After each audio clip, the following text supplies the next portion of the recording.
Witam serdecznie. Dzisiaj omówię temat tak zwanej rewolucji w Rosji, czyli puczu wojskowego Prigorzyna. Ale zanim przejdziemy do konkretów, to zapraszam do subskrybowania kanału, do komentowania filmu i do udostępniania. Dziękuję serdecznie.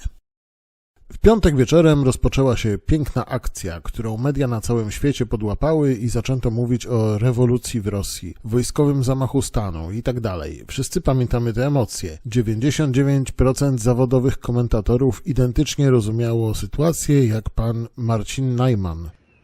Jeśli chodzi o ostatnie wydarzenia w Rosji i próbę zamachu stanu, to Prigozhin próbuje zabić Putina, a Putin próbuje zabić Prigozhina. Przeżyje ten, który zabije oponenta pierwszy, także historia takie sytuacje już niejednokrotnie przechodziła. Ja jednak byłem od samego początku sceptyczny i uważałem, że mamy do czynienia z maskirowką, że nie ma żadnego puczu, tylko starannie wyreżyserowane przedstawienie. Napisałem to w nocy z piątku na sobotę w twicie, którego znajdziecie w pierwszym linku pod materiałem. Dzisiejszy wieczór był bardzo emocjonujący dla tych, którzy uwierzyli, że Jewgenij Prigorzyn postanowił rozpocząć wojnę domową w Rosji. Ja do sprawy podchodzę maksymalnie sceptycznie. Podsumowanie faktów. Pierwszą rzeczą, o której należy pamiętać, to, że Jewgenij Prigorzyn jest osobą, która kompletnie nie pasuje do elit władzy w Moskwie. Elity te wywodzą się głównie ze służb specjalnych. Służby specjalne z kolei były elitą Związku Sowieckiego. Tam trafiali najzdolniejsi i najwierniejsi. W tym czasie, kiedy kagiebiści rządzący obecnie Moskwą zdobywali swoje pierwsze gwiazdki, Prigorzyn siedział w więzieniu za rozboje. Z racji kryminalnej przeszłości, Prigorzyn, mimo iż jest jednostką wybitną, to jednak nigdy nie zdobył szacunku elit.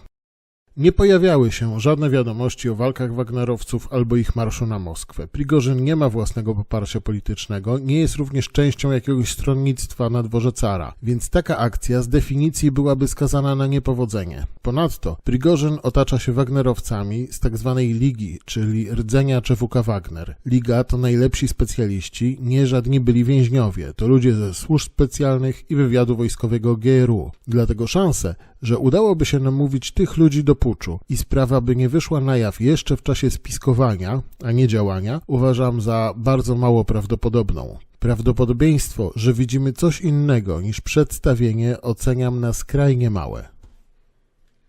Od rana media były zalewane informacjami. Wagnerowcy zajęli Rostów, Wagnerowcy zajęli Woroneż, że kolumny wojsk Wagnera poruszają się w kierunku stolicy. Najwięksi eksperci snuli wizję, że jak dojdzie do masakry w Moskwie, że będzie krwawo, że milicjanci nie mają szansy stawić oporu zaprawionym w boju żołnierzom. Jak się słuchało tych opowieści, to naprawdę można było odnieść wrażenie, że ci eksperci na serio myślą, że kolumna wojska, w której jest może 2000 ludzi, jest w stanie zdobyć z marszu 8-milionowe miasto i przejąć władzę.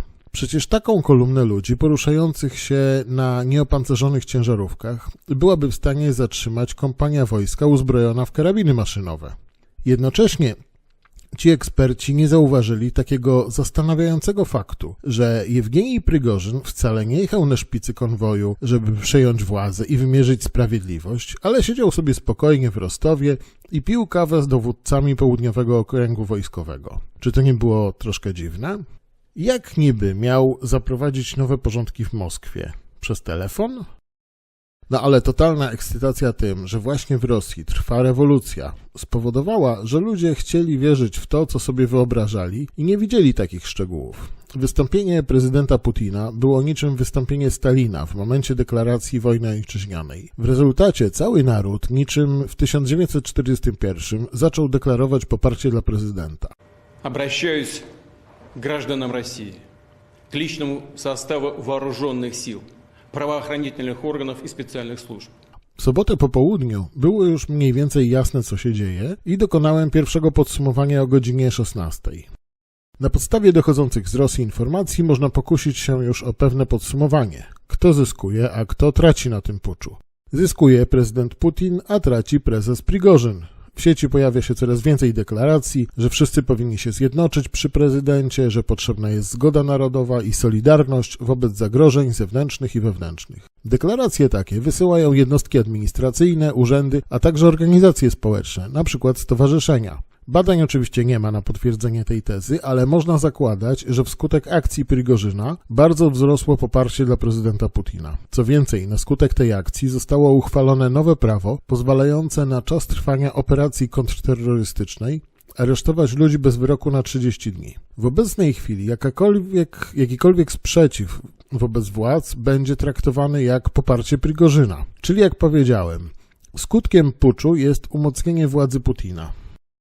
Poza tym państwo działa normalnie. Są czynne banki, koleje, lotniska, urzędy, ludzie nie wypłacają gotówki, nie przewalutowują rubli na dolary. Jeżeli miałbym zgadywać, jak sprawa się potoczy, to bunt nie zostanie stłumiony, ale będzie pozostawiony przy życiu gdzieś na jakimś obszarze. Może w Rostowie, po to, żeby każdego można było oskarżyć o prigorzyzm, taki tlący się bunt będzie działał mobilizująco na społeczeństwo. Podobna sytuacja była w latach 30., gdzie w Meksyku siedział sobie Trocki i pluł na Stalina, a w Związku Sowieckim oskarżenie o trockizm kończyło się w dole z wapnem. Dopiero jak Trocki zaczął mówić o przygotowaniach Stalina do wojny, to GRU zakończyło działalność Trockiego, umieszczając czekan w jego czaszce. Zobaczymy, jak sytuacja się rozwinie i jak zestarzeje się ten tweet. Jak się okazało, zestarzał się bardzo dobrze, a dodatkowo całkiem trafnie przewidziałem, co się stanie z Prigorzynem. Buntownik, niczym Trocki, udał się na banicję. Wygranym całej sytuacji jest prezydent Putin, patron Prigorzyna. Dzięki temu puczowi naród skonsolidował się wokół prezydenta, nastąpił wzrost uczuć patriotycznych, czyli że Rosja zjednoczona pokona każdego wroga zewnętrznego, a także przeszło dość opresyjne prawo pozwalające na stosowanie 30-dniowego aresztu w trybie administracyjnym. Oznacza to, że o areszcie nie musi decydować sąd, ale decyzja jest wydawana w trybie administracyjnym i nie podlega zaskarżeniu. Zadziałał tu klasyczny manewr z odwróceniem uwagi. Kiedy wszyscy patrzyli na kolumnę wojskową kierującą się do Moskwy, to w tym czasie bez cienia protestu przeszło prawo bardzo ograniczające wolności obywatelskie. Gdyby nie ten pseudopucz, to na wieść o takim prawie mieszkańcy Rosji wyszliby na ulicę. A tak prawo przeszło, wszyscy klaskali, że nie było rozlewu krwi. Wieczorem okazało się, że zarzuty o zdradę zostały wycofane, Wagnerowców nikt nie będzie ścigał. Szczególnie ciekawy jest fragment mówiący o dalszych losach Prigorzyna. Otóż ma on opuścić Rosję, czyli został skazany na banicję. Ciekawe są też dalsze losy Wagnerowców. Ci, którzy nie wzięli udziału w buncie, mają podpisać kontrakty z MON i zostać żołnierzami Armii Federacji Rosyjskiej. Wynika z tego, że grupa Wagnera jako formacja zbrojna raczej przejdzie do historii na terytorium Rosji. Natomiast nie jest jasny los tych, którzy wzięli udział w buncie. Oczywiście mają zagwarantowane bezpieczeństwo. Niemniej to są jednak urodzeni wojownicy, zarabiający walką na życie. Jakie będą ich losy? No to zastanówmy się teraz, kto taki wziął udział w buncie. Czy do tak starannie przygotowanej operacji można było wziąć byłych więźniów? No raczej byłoby to ryzykowne. W planowaniu tej operacji i w jej wykonaniu wzięli udział najbardziej godni zaufania specjaliści, czyli jądro Wagnerowców złożone z żołnierzy służb specjalnych, wywiadu wojskowego itd. Wykonali swoją robotę perfekcyjnie. Nikt nie zginął, nie było jakiejś strzelaniny, która by pociągnęła za sobą ofiary. Ale teraz, na skutek udziału w buncie, ich możliwość powrotu do armii pozostaje zamknięta. Jaki jest możliwy scenariusz rozwoju sytuacji?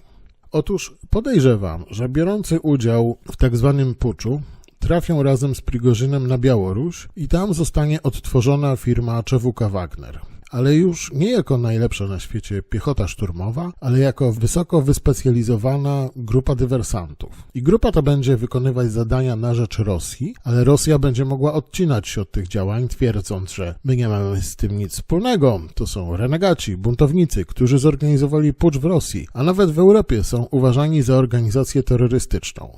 Jeżeli ten scenariusz się zrealizuje, to Rosja będzie miała do dyspozycji dokładnie taki sam oddział dywersyjny, jaki mają Ukraińcy w postaci rosyjskiego korpusu ochotniczego Denisa Kapustina, który z terytorium Ukrainy przeprowadzał akcje dywersyjne na terenie Rosji. Ukraina od tych akcji się odcinała, twierdząc, że to przecież obywatele Federacji Rosyjskiej i nic ich z Ukrainą nie łączy. Jeżeli ČVK Wagner zostanie odbudowany na Białorusi, to znaczy, że są spore szanse, że będzie wykorzystywany już bezpośrednio do ataków na cele NATO, ponieważ Rosja będzie miała poważny argument, że to jest nie jej sprawka, że nie ma z tym nic wspólnego.